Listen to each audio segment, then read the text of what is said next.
बिस्मिल्लाहिर्रहमानिर्रहीम। हैंडआउट्स का आपके पास लेक्चर नंबर 4 है MTH 501 row reduction and echelon forms. तो ये जो है मैं ये हाफ़ करवाऊँगा इस आपके लेक्चर नंबर 9 में। तो ये है मैं आपको इसमें बताऊँगा कि ज़ीरो रो और non zero row, zero column और नॉन ज़ीरो कॉलम कौन सा होता है, echelon form of a matrix क्या है, उसमें ये जो आप देख रहे हैं ये वर्ड लिखा हुआ लीडिंग एंट्री, इसके बारे में बताऊंगा। देन लीडिंग ज़ीरो क्या होता है उसके बारे में बताऊंगा आपको, और ये आपको डेफिनेशन समझाऊंगा echelon form of a matrix की। देन आपको reduce echelon form of a matrix की डेफिनेशन करवाऊंगा। देन आपके पास example of echelon matrix form, then आप इसको देखिएगा कि कौन सा मैट्रिक्स जो है वो एचुलन फॉर्म है और कौन सा मैट्रिक्स एचुलन फॉर्म नहीं है। Then example of reduce echelon form, तो ये है आपके पास। देन यहाँ पे एक नोट दिया हुआ है, ए मैट्रिक्स में B row reduce into more than one matrix in echelon form using different sequence of row operation. यानी आप एक मैट्रिक्स को रोज़ की मदद से रिड्यूस कर सकते हैं एक से ज़्यादा डिफरेंट सीक्वेंस लगा के रो ऑपरेशन के एचुलन फॉर्म में। तो however the reduce echelon form obtain from a matrix is unique.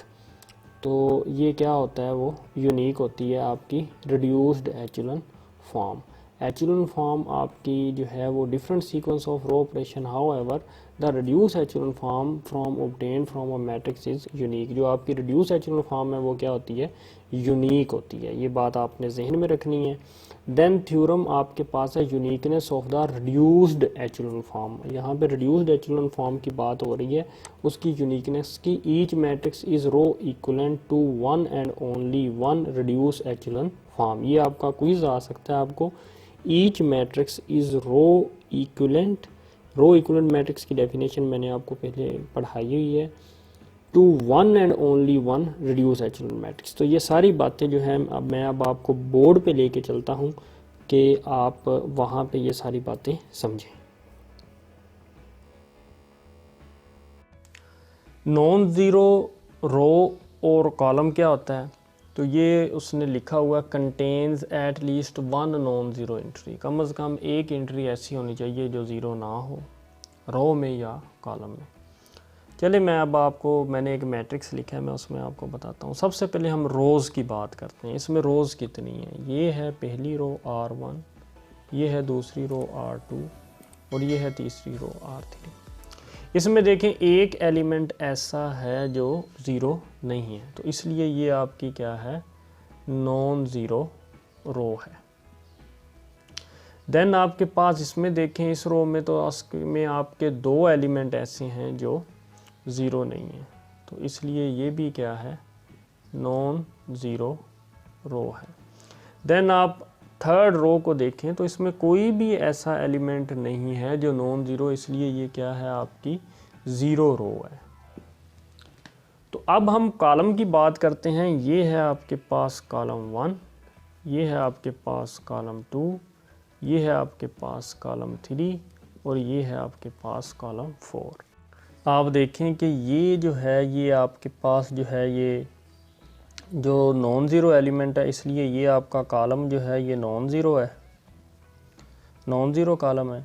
तो देन आप जब इस कॉलम 2 को देखते हैं तो ये आपका ज़ीरो कॉलम है, कोई भी एंट्री ऐसी नहीं है जो नॉन ज़ीरो है। तो ये आप देखेंगे कॉलम 3, तो ये आपका नॉन ज़ीरो है। तो देन फिर आपका ये जो है ये भी क्या है, नॉन ज़ीरो है। तो ये आपने नॉन ज़ीरो और ज़ीरो रो और कॉलम का आपको समझ आ गया। हम बात करेंगे कि आपकी लीडिंग एंट्री क्या है और लीडिंग ज़ीरो क्या होता है। तो ये आपके पास एक मैट्रिक्स है, अगर मैं इसको ऐसे लिखूं 1 2 -3 4 0 6 3 0 0 0 7 2 1 0 2 1। तो ये आपके पास एक मैट्रिक्स है। तो अगर हम लीडिंग एंट्री की बात करें, अगर आप इस रो में देखें, रो 1 है ये आपके पास, अगर इस रो में देखें रो 2, इसमें देखें रो 3 और ये है आपके पास रो 4। आपने इधर फर्स्ट एलिमेंट देखा जब आपने, तो ये जो है अगर नॉन ज़ीरो आपने देखना है, इस रो में सबसे फर्स्ट एलिमेंट जो नॉन ज़ीरो है वो ये है। इसमें आपने देखना है तो ये आपके पास है, इसमें आपने देखना है तो ये आपके पास है। तो ये जो है 1, 6, 7 और ये जो 1 है, ये जो है ये आपकी क्या है, लीडिंग एंट्रीज है ऑफ आर रो। तो आपको अब समझ आ गई होगी कि लीडिंग एंट्री ऑफ अ रो कौन सी है। तो ये बात आपने जहन में रखनी है कि लीडिंग एंट्री जो है वो हर रो में जो फर्स्ट आपका नॉन ज़ीरो एलिमेंट है वो आपकी लीडिंग एंट्री है। अब जब हम लीडिंग ज़ीरोज़ की बात करते हैं तो चले मैं आपको यहाँ पे एक मिसाल देता हूँ। 1 0 2 -1 0 0 3 0 0 1 7 and 8। अगर हम बात करें इसमें तो आपने देखना है इसमें लीडिंग ज़ीरोज़ कितने हैं, कोई भी नहीं है इसमें लीडिंग ज़ीरो। अगर हम इस रो की बात करें, रो 2 की, रो 1 में कोई लीडिंग ज़ीरो नहीं था। रो 2 में आप देखते हैं कि आपके पास ये फर्स्ट एंड सेकंड ये 2 ज़ीरो हैं जो फर्स्ट आ रहे हैं। तो आपके लीडिंग ज़ीरोज़ जो हैं यहाँ पे कितने हैं लीडिंग ज़ीरोज़, यहाँ पे 2 लीडिंग ज़ीरोज़ हैं, 1 और 2। तो रो 3 में आपका जो लीडिंग ज़ीरो है वो क्या है आपके पास, ये एक लीडिंग ज़ीरो है जो कि 1 है।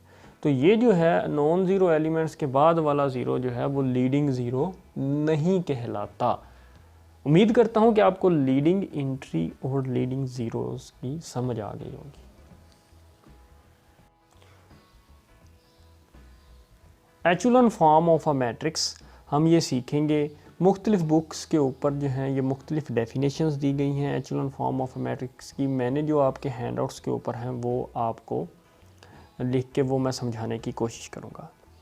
अ rectangular matrix is in echelon form और row echelon form if it has the following 3 properties. ये लिखा हुआ है यहाँ से ये यहाँ तक जो है, सबसे पहले वो रेक्टेंगुलर मैट्रिक्स होना चाहिए। आपको पता है रेक्टेंगुलर मैट्रिक्स क्या होता है। इज़ इन एचुलन फॉर्म और row echelon form if it has the following 3 properties. अगर ये 3 प्रॉपर्टीज़ होंगी तो उसको हम एचुलन फॉर्म कहेंगे या उसको row echelon form. First property पे आती है, all non zero rows are above any row of all zero. क्या मतलब है इसका, ये जो बात लिखी हुई है वो ये कह रहा है, चलिए मैं आपको एक मिसाल देता हूँ। अगर मैं ये एक लिखी है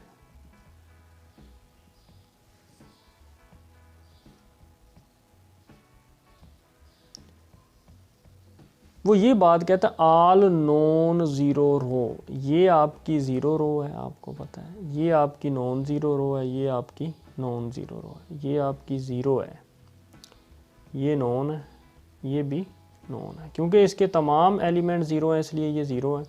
इसमें तमाम ज़ीरो नहीं है इसलिए ये नॉन है। ये इसमें तमाम ज़ीरो नहीं है इसलिए ये नॉन है। अब ज़रा गौर करें, ऑल नॉन ज़ीरो रो, ये 2 नॉन ज़ीरो रो हैं, ये ऊपर होनी चाहिए इस ज़ीरो रो के। तो अगर ये नीचे है तो ये दोनों नीचे हैं ज़ीरो रो से, इसलिए ये आपकी पहली शर्त सेटिस्फाई नहीं करती। तो हाँ, अगर ये नीचे होती और बाकी ऊपर होती तो फिर आपकी फ़र्स्ट कंडीशन जो थी वो सेटिस्फाई कर जानी थी। तो ये फर्स्ट आपको समझ आ गई होगी। देन है each leading entry of a row is in a column. अब आप देखें, each leading entry of a row is in a column to the right of the leading entry of the row above it। इसका क्या मतलब है वो मैं आपको समझाता हूँ। तो ये है आपकी लीडिंग एंट्रीज, आपको पता है मैंने अभी समझाया आपको। ये लीडिंग एंट्री है आपकी रो 1 में, ये रो 2 में और ये रो 3 में। वो कहता है अब आप देखें each leading entry of a row, ये आपने हर एक ले ली, is in a column to the right of the, ये आपके राइट पे है next, of the leading entry of the above row above it. मतलब जो नेक्स्ट है वो आपके राइट पे होगी, यानी अगर लीडिंग एंट्री, अगर ये आप देखें ये है ना लीडिंग एंट्री आपकी रो 2 की, तो जो थर्ड जो है वो आपकी लीडिंग एंट्री है वो आपकी राइट पे होगी, लेफ़्ट पे कभी भी नहीं हो सकती। मतलब इसके ये आपकी लीडिंग एंट्री है, जो अगली रीडिंग एंट्री है वो इसके क्या होगी, राइट पे होगी, लेफ़्ट पे नहीं जा सकती। अगर ये आपके पास लीडिंग एंट्री है आपको सेकंड रो में, तो देन जो थर्ड रो में लीडिंग एंट्री होगी वो आपकी राइट पे होगी, लेफ़्ट पे कभी भी नहीं हो सकती। तो ये बात लिखी हुई है ये सेकंड।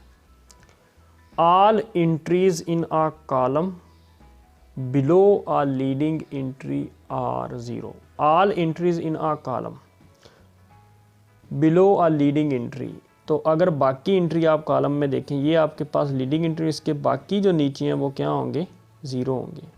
ये ज़ीरो, ये है ही नहीं, इसके बिलो कोई भी एलिमेंट नहीं है, इसलिए वो तो हम देखेंगे नहीं। बस थर्ड ये प्रॉपर्टी थी कि all entries in a column below a leading entry are zero, कि मतलब आपने लीडिंग एंट्री देखनी है और उसके जो नीचे जितने भी एलिमेंट होंगे वो सारे क्या होंगे, ज़ीरो होंगे। तो ये थी एग्जांपल आपकी एचेलॉन फॉर्म की। तो ये तमाम तीनों प्रॉपर्टीज़ ये मैट्रिक्स जो हैं इस पे सेटिस्फाई होती हैं। तो ये रेक्टेंगुलर मैट्रिक्स भी है। तो उम्मीद करता हूँ ये echelon form of a matrix आपको समझ आ गई होगी। Reduced echelon form of a matrix हम पढ़ते हैं। If a matrix in echelon form satisfies, कि मैट्रिक्स में तमाम जो है एचेलॉन फॉर्म्स की जो कंडीशन है वो सेटिस्फाई होनी चाहिए। द फॉलोइंग एडिशनल कंडीशन, तो आप उसमें दो एडिशनल कंडीशन ऐड कर दें, then it is reduce echelon form या रिड्यूस रो एचेलॉन फॉर्म। तो वो दो एडिशनल जो हैं वो कंडीशंस क्या हैं। Echelon form of a matrix में 3 कंडीशंस थी आपकी। तो देन जो है नेक्स्ट जो है 4 और 5 यानी 2 जो एडिशनल हैं। Leading entry in each non zero row is 1। जो लीडिंग एंट्री है एचेलॉन फॉर्म में जो थी वो कोई भी हो सकती है, 4, -7, 2, 8 कोई भी हो सकती है, 1 भी हो सकती है। लेकिन रिड्यूस एचेलॉन फॉर्म में ओनली 1, लीडिंग एंट्री क्या होगी 1, उसके अलावा नहीं कोई हो सकती। ये है आपकी एडिशनल कंडीशन 4th। और जो है रिड्यूस एचेलॉन फॉर्म में आप देखेंगे कि each leading 1 is the only non zero entry in its column, कि वही कॉलम जिसमें लीडिंग एंट्री जो है आपकी 1 है उस कॉलम में सिर्फ 1 ही नॉन ज़ीरो होगा, बाकी तमाम एंट्रीज नॉन ज़ीरो होंगी। अब देखते हैं इस एग्जांपल की तरफ। ये आपकी लीडिंग एंट्री, ये आपकी लीडिंग एंट्री, ये आपकी लीडिंग एंट्री, तो ये तीनों लीडिंग एंट्री 1 है, 4th कंडीशन सेटिस्फाई। देन आपके पास है each leading 1 is the only non zero entry in its column. इस कॉलम में सिर्फ यही नॉन ज़ीरो है, बाकी दोनों ज़ीरो हैं, यही नॉन ज़ीरो है, बाकी दोनों ज़ीरो हैं, यही नॉन ज़ीरो है, बाकी दोनों ज़ीरो हैं। उम्मीद करता हूँ कि रिड्यूस एचेलॉन फॉर्म और एचेलॉन फॉर्म और इस दोनों टॉपिक्स की आपको समझ आ गई होगी। For more video subscribe to my channel and stay tuned with Waqar institute. Thank you.